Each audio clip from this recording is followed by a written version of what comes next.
जी तमाम भाइयों ਨੂੰ मेरी तरफों अस्सलाम वालेकुम।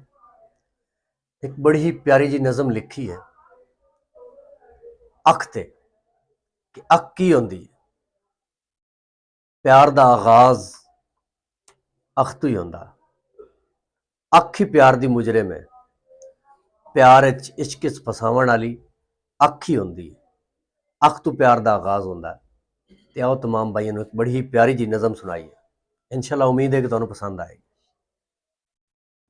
कि अख प्यार दा मुजरिम कीता है, असा हस के जहर भी पीता है। अख प्यार दा मुजरिम कीता है, असा हस के जहर भी पीता है। अख गहरा समंदर दिसदी है, कुल कायनात भी अंदर वसदी है। अख गहरा समंदर दिसदी है, कुल कायनात भी अंदर दिसदी है।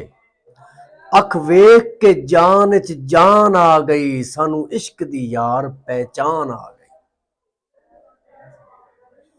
सीना चीर के अख दिल कढ़िया है, हथे नहीं आया बड़ा लभ्या है। तेरी अख च दुनिया वसदी है, साडी वेख के रूह भी हसदी है।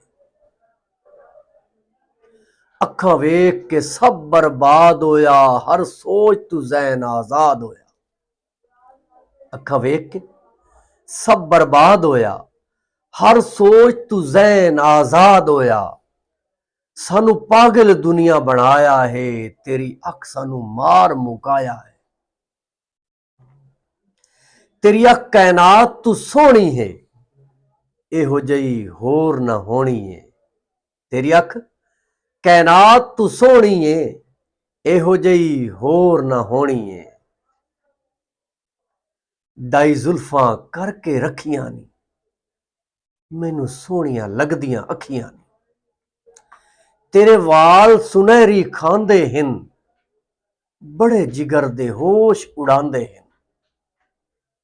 तेरे वाल सुनहरी खांदे हिन, बड़े जिगर दे होश उड़ांदे हिन। तेरे होठ यकूती खा गए हिन, मेरी अखियां नू भी भा गए हिन। तेरी खुशबू होश उड़ांदी है, ताइयों जिगर दी जिंद मुक जांदी है। तेरी खुशबू होश उड़ांदी है, ताइयों जिगर दी जिंद मुक जांदी है। तैनू वास्ता ही अखां ना फेरी, जिथे दिल इनू ना छेड़ी। तैनू वास्ता ही अखां ना फेरी, जिथे दिल इनू ना छेड़ी। जिंद वेखदे वेखदे मुक जावे, तेरी अख च दुनिया रुक जावे। अख प्यार दा मुजरिम कीता है, असा हस के जहर भी पीता है। अख प्यार दा मुजरिम कीता है, असा हस के जहर भी पीता है।